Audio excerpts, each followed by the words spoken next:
that builders understanding what creates good design in homes means that they can be an advocate for good design.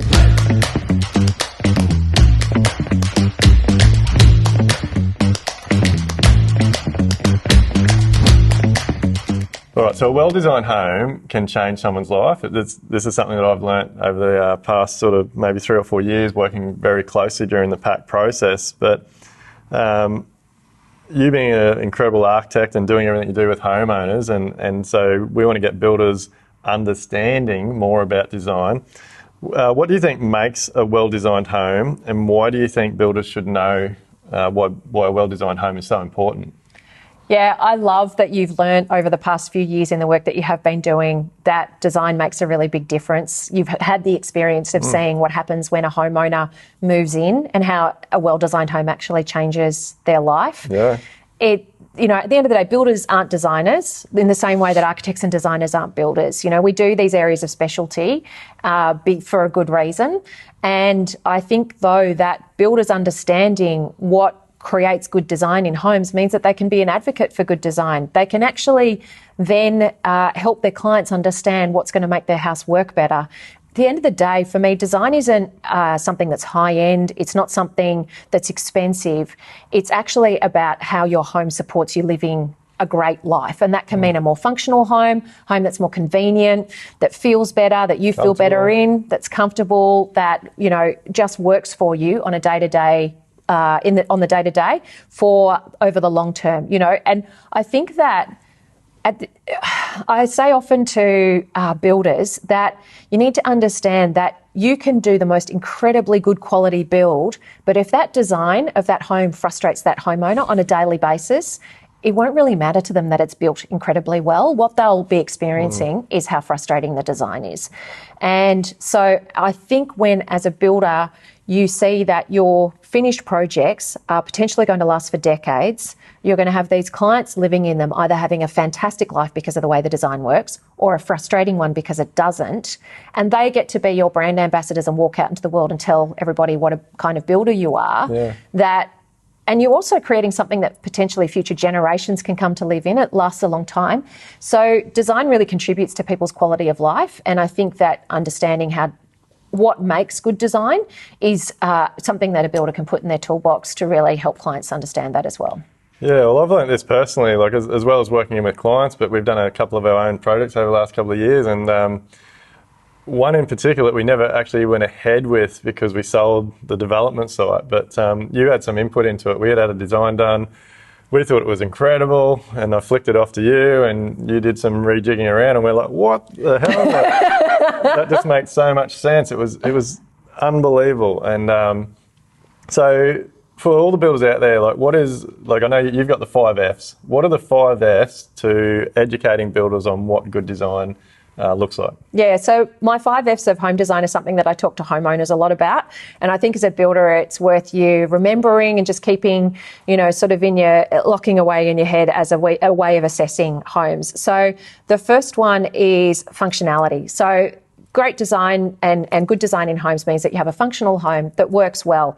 The best design works so well that it just gets out of your way. You think of all the things that you enjoy using, they work because you don't actually see them working. They're just making things easier for you. So functionality, and that definitely links through to how the home works for its site and for the orientation. So a home working well means that it lowers its energy, heating and cooling costs. Yeah. It feels comfortable year round. People feel great in it. So orientation plays a big part in that, and designing a house to suit the orientation or the movement of the sun across the site makes a big difference. The second one is flexibility. So we build homes for the long term, and homeowners are often having to think, a couple of decades ahead if they're building their long-term family home about how a home's going to suit them over the long term. We don't want to be rebuilding houses every 7 years as our kids grow sort of into that next phase. And ideally, we want to be building smaller homes that can suit our lifestyle over the long term and can have functional and adaptable and flexible spaces that really can adapt and change. As construction costs go up, we want to be getting more bang for our buck as well. We want to stretch that budget. Doing that well and still getting a good quality outcome means actually building smaller but building better quality and building those flexible, adaptable spaces. The third thing to think about is furnishability. I can't tell you how many homeowners wait until they move into their finished home to figure out where everything is going to go. Yeah. And that even extends to where power points are, lighting is, the door swings in a room, all of those kinds of things. One thing I tell homeowners that they have to do is to ensure that their floor plans include their furniture drawn into them.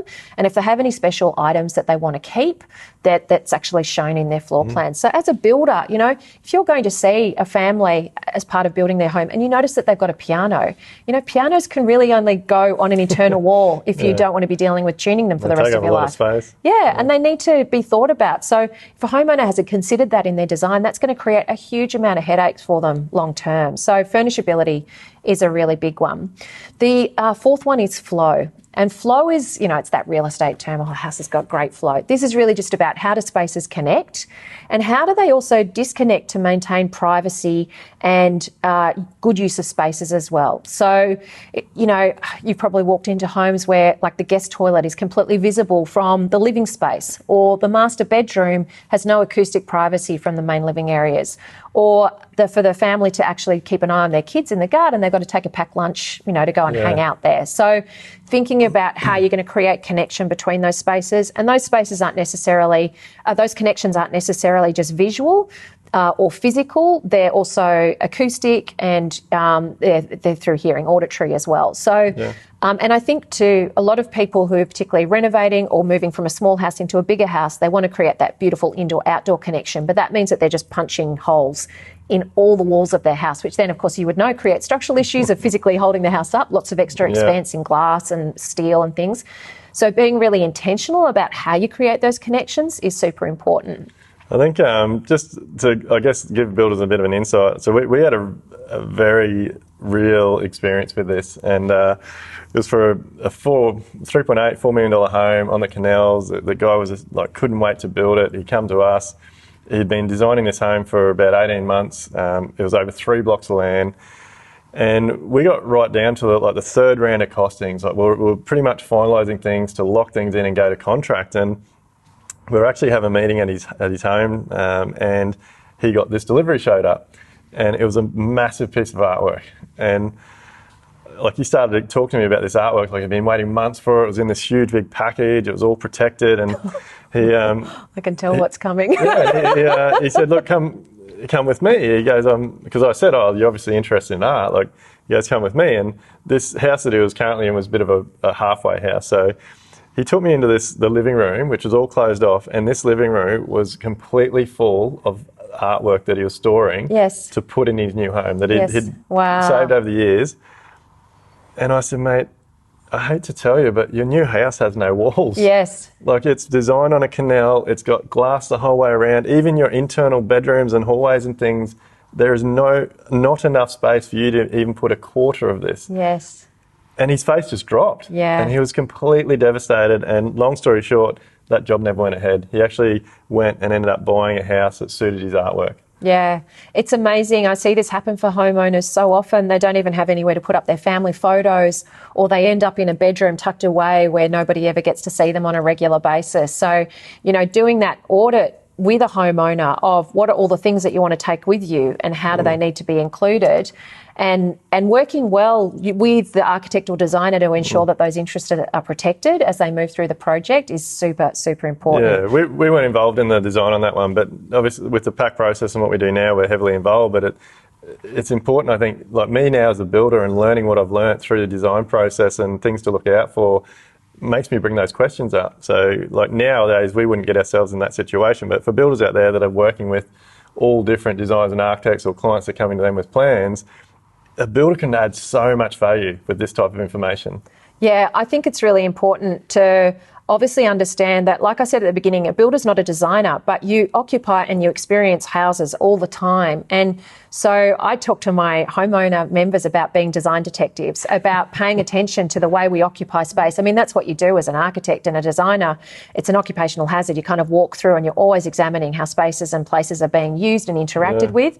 If you can do that as a builder, chances are you already have a massive bank of intel about what works for people and what doesn't. Now, the last last F in my 5 Fs is feel. And I actually think this one should be first, but if I put it first, everybody thinks it's too woo-woo, and then they check out on the pragmatic 4. So, but feel is really about how do you as a homeowner feel in your home, and how does the home feel? To me, the reason that I include this is because I actually think that when homeowners hone in on this, how do I want my home to feel and how do I want to feel in my home, that enables them to have huge clarity around all the decision making. Yeah. They're going to have to make sometimes, I think it's over 15,000 decisions when they build or renovate a house. That's incredibly overwhelming for somebody who's never done this before. We do this kind of stuff all the time. For me. Yeah, and I think that to give them an anchor back to where they need to be, so they don't get swept away with all the Instagram images and the versions of the life that somebody else has, trying to bring that into their home, but instead they can anchor back to why they're creating their home the way that they are and what they want that home to mean to them and how they want to feel in that home. And I think it's a really powerful one. You know, at the end of the day, helping homeowners understand these 5 Fs, so functionality, flexibility, furnishability, flow and feel, and you as a builder understanding what creates great design can really mean that you're helping partner with homeowners and designers to create homes that are going to be these incredible legacies for your business, incredible legacies for the homeowners. And when these things end up being your business card, you know, these built representations of what you deliver, it just sets you up for a much longer term business success as well. Yeah, so learn some more about design and add value to your business.